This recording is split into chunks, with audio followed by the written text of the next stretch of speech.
Je consulte le classement et je voudrais, Jean-Luc, quand même qu'on aborde, avant de revenir sur ceux qui composent le top 10, sur Fernando Alonso, qui a quand même créé l'événement en revenant déjà aux affaires avec donc sa participation bien effective à ce Grand Prix de Malaisie.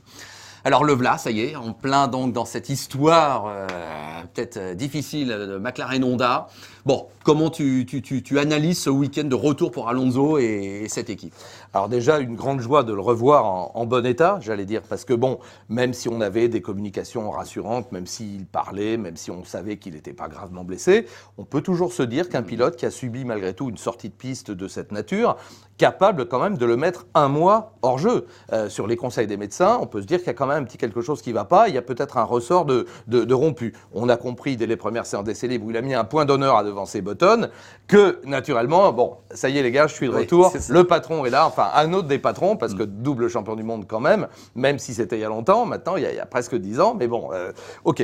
Donc Alonso de retour. Alors maintenant, le chemin de croix, parce que c'est de ça dont il faut parler, ou plutôt la courbe d'expérience de l'équipe McLaren Honda, on savait pertinemment, et Alonso le premier, qu'elle serait longue. Alors, on a vu un mieux, il faut le dire quand même, parce que l'équipe McLaren Honda avait rejoint la queue du peloton. Évidemment, bon, ils ont devancé les Manor Marussia, par parenthèse, qui ont enfin roulé. Donc ça, c'est une bonne nouvelle, même si l'une des deux n'a pas roulé en course, elles ont roulé. Donc maintenant, on va arrêter de qualifier ça de supercherie.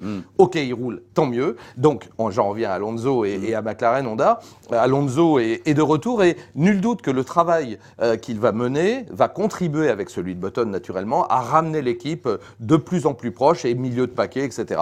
Donc, bon, faut laisser du temps au temps. C'est évident que là, on part de loin. Et puis, le coup de message à la radio pour dire Fernando rentre, tu vas abandonner. Oui, c'est sûr que pas de miracle en quelque sorte. Hein. Non, il n'y a pas de miracle là. Je crois que chez McLaren Honda, on a intérêt à la fois à rouler le plus longtemps possible, et c'était le cas de Button qu'on a emmené jusqu'au bout du Grand Prix d'Australie. Pas non plus dans n'importe quelle circonstance, même si, bonne nouvelle également du week-end, a priori, on aura un 5e moteur pour les pilotes. Oui. Tu sais que c'était 4 moteurs attribués normalement, mais il y a un tel tollé général, et puis il y en a qui ont déjà perdu un moteur. Hein. C'est le cas de Ricardo et puis d'autres où on est au bord.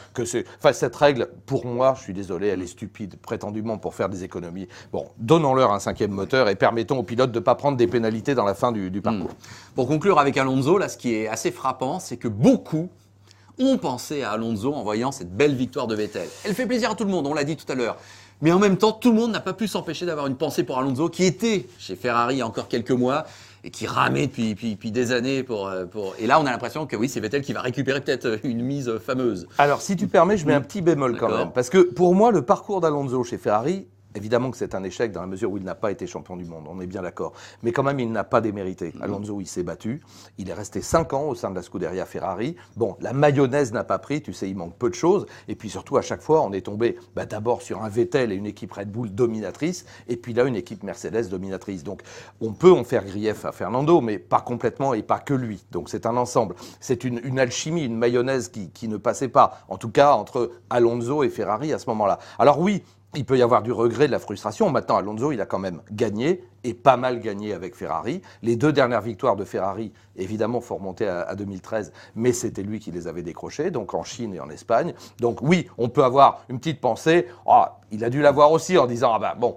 Mais je crois qu'il ne regarde pas derrière. Hein. Il a déjà répondu à la question également en interview. Il a dit, non, maintenant, mon challenge, c'est McLaren Honda. Et bon, tant mieux pour Ferrari, quelque part. Et on l'a vu d'ailleurs, avoir des signes et des saluts avec l'équipe de mécano. Évidemment, heureusement, ce sont des êtres humains, et tant chez Ferrari que chez... après la victoire que Fernando, quelque part, chacun est content pour l'autre, quoi.